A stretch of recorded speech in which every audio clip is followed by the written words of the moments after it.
Welcome to FRC Media News for Thursday, February 23rd, 2017. I'm Keith Tebow. This week we provide details about a vote rescinded by the Fall River City Council relating to the city's marketing campaign. We have inside details about a recent fire at a Globe Street residence and an update on a sewer project in the city's south end. But first, let's touch upon the headline issues of the week. Returning to us after a week hiatus is Will Richmond, the digital news editor at the Herald News. Will, welcome back. Thanks, Keith. How you doing? Good, thanks.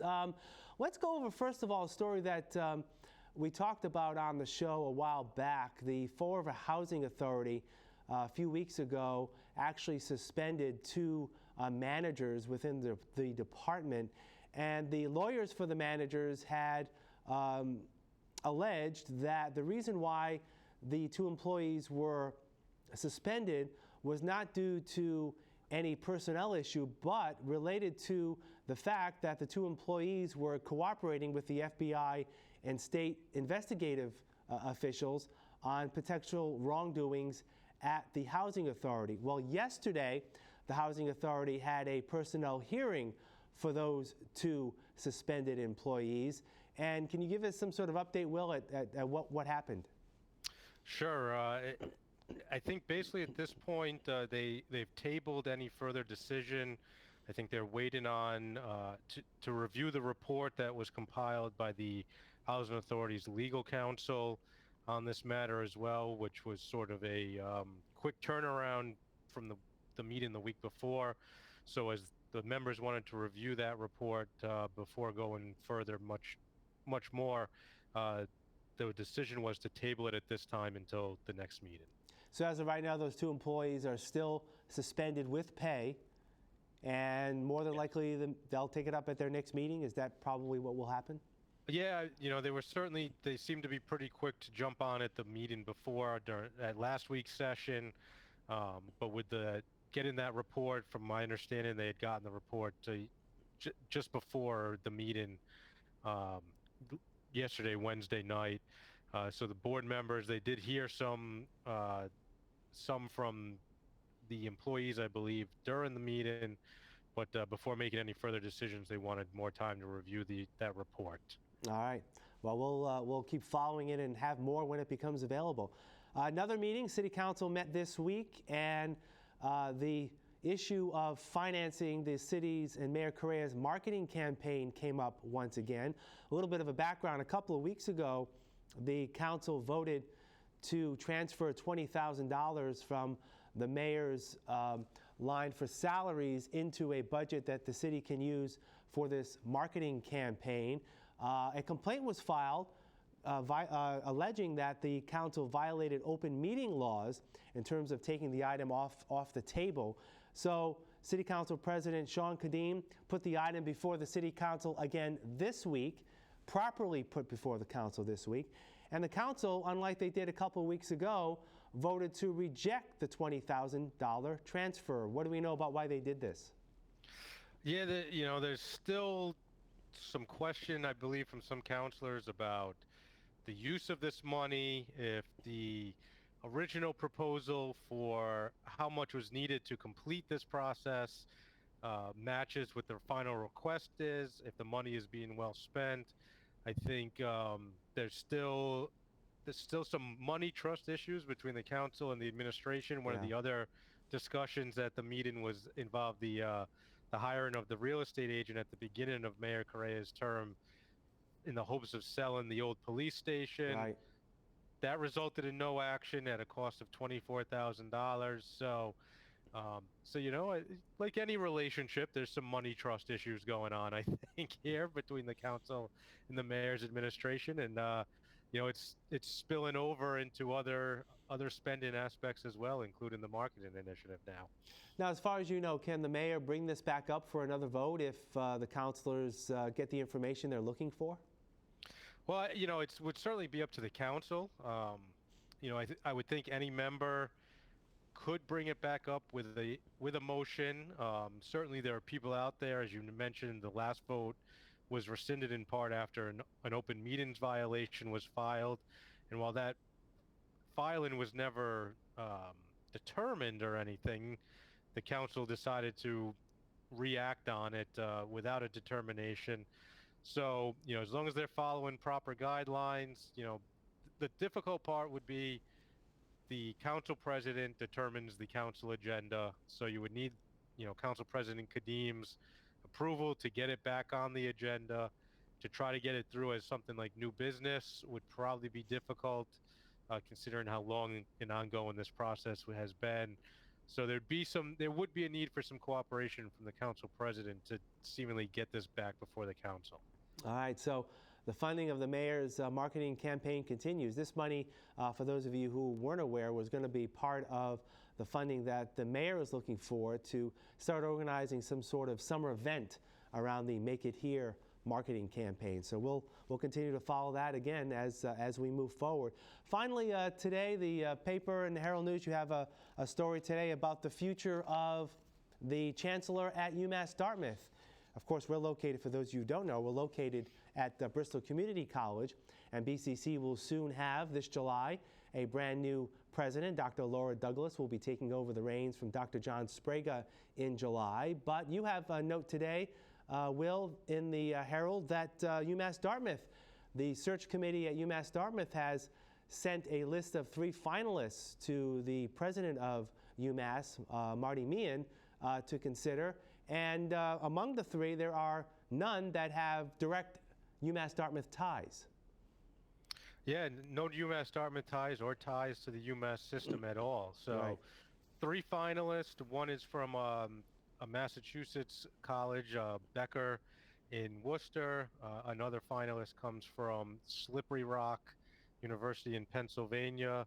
And the third is escaping me off the top of my head, but he is an out-of-state candidate as well. Yeah, Oakland. Yeah, Oakland University in Michigan. Yes, in Michigan. That's right.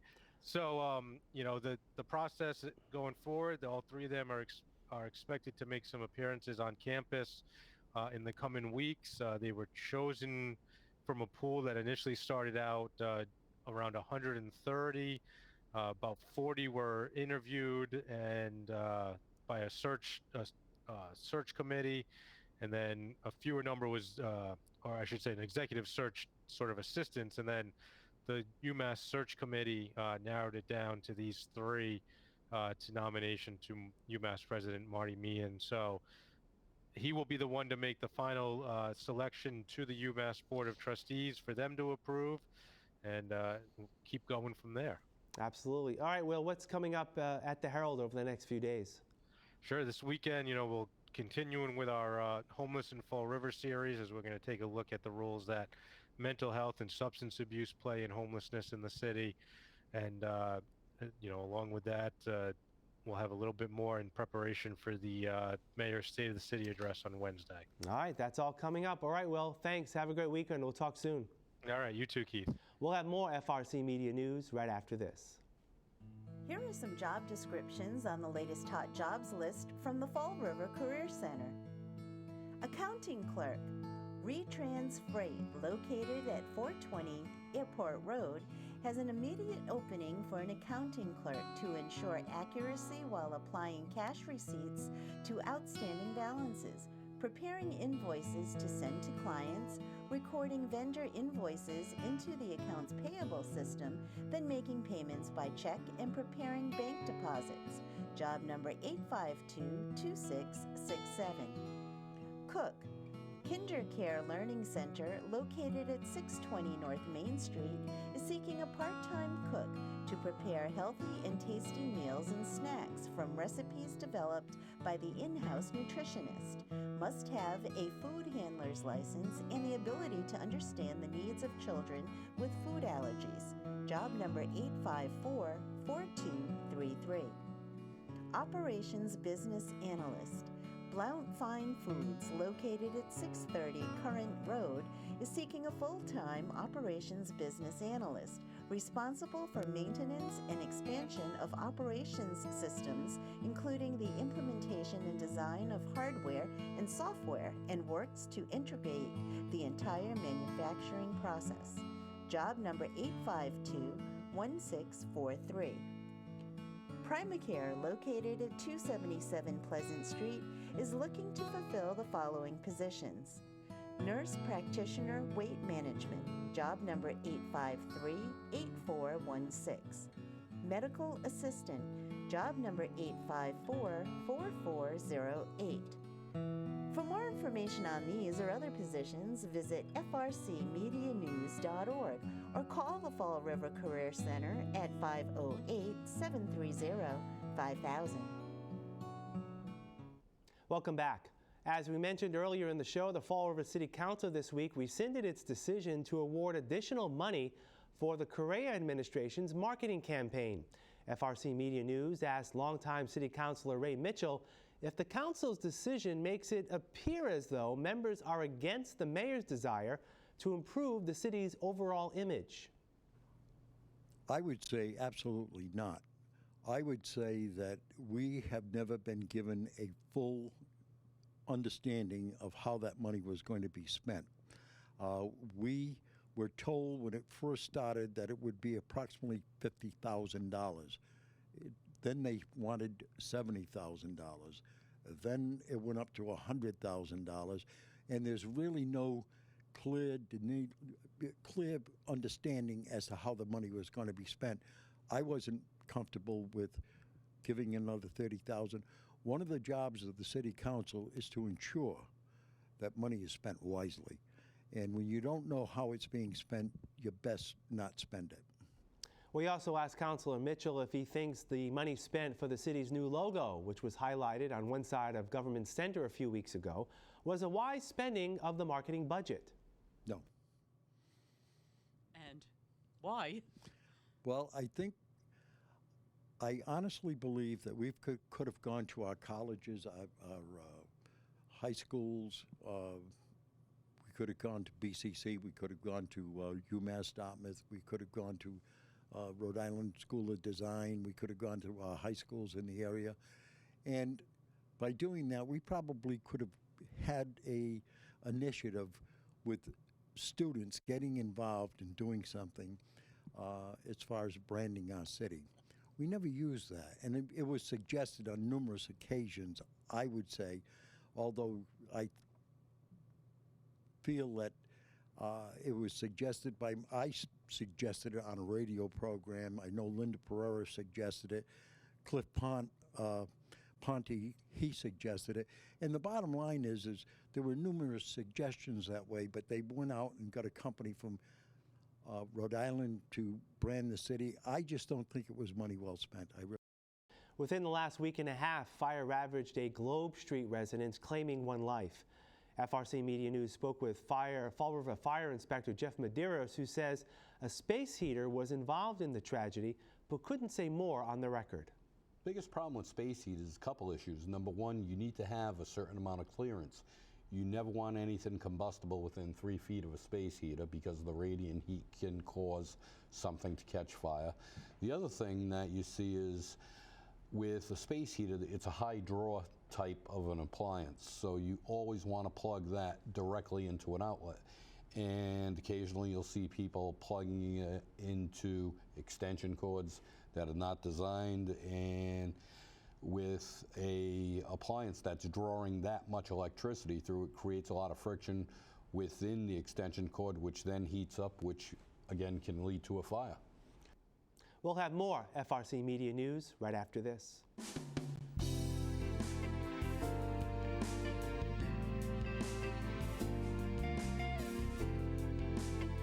I'd like you to meet Empress. Empress is a Siamese mixed, probably with tortoiseshell or calico. She was actually surrendered by a family member. Her owner had passed away. So they had very little information on her and not even a name to tell me. So I named her Empress. I'm fostering her right now. She does have kidney issues, but that doesn't make her unadoptable. That just makes her need special food and blood work every once in a while just to make sure she's on track. So this is Kojak. Kojak is a young guy. He's only 1 year old. He's a 1-year-old Brazilian Fila. Being that he's a Fila and he's so young, as you can see, he's got a lot of energy. So he's a really playful guy.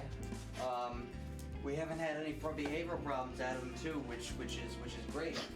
Being at his age, a lot of time you have to correct a lot of behavior, that sort of thing. But he's actually been very good. He's partially house trained. Knows some very basic cues, like sit. Getting him to sit and stay is going to be a little bit of a feat, if I'm being honest here. But Brazilian feelers, they're very smart. So yeah, if you want to meet Kojak, we would love to have you meet him. We're here at 300 Linwood Street in Fall River at Forever Paws. An extensive sewer project upgrade in the south end of the city that disrupted traffic was expected to be completed today, February 23rd. However, as FRC Media News' Brendan Medeiros tells us, that's not the case. Fall River area residents can expect about 3 more weeks of traffic delays in the south end of the city. According to officials at the city's sewer division, the Globe Street Sewer Improvement Project will continue into March. A public hearing notice is expected to be issued soon and will be posted on the municipal website. The construction requires a partial closure of the intersection of Globe Street, South Main Street, and Broadway. Detour routes will be in effect and clearly marked. Detours may vary based on construction activities. Potential road closures include South Main Street, southbound, at Globe Street, South Main Street northbound at Hall Street, Globe Street eastbound between Allen Street and Kilbourne Street. FRC Media News will broadcast the extension deadline in future posts. This has been Brandon Medeiros for FRC Media News. It has now been announced to be Friday, March 17th. That'll do it for this edition of FRC Media News.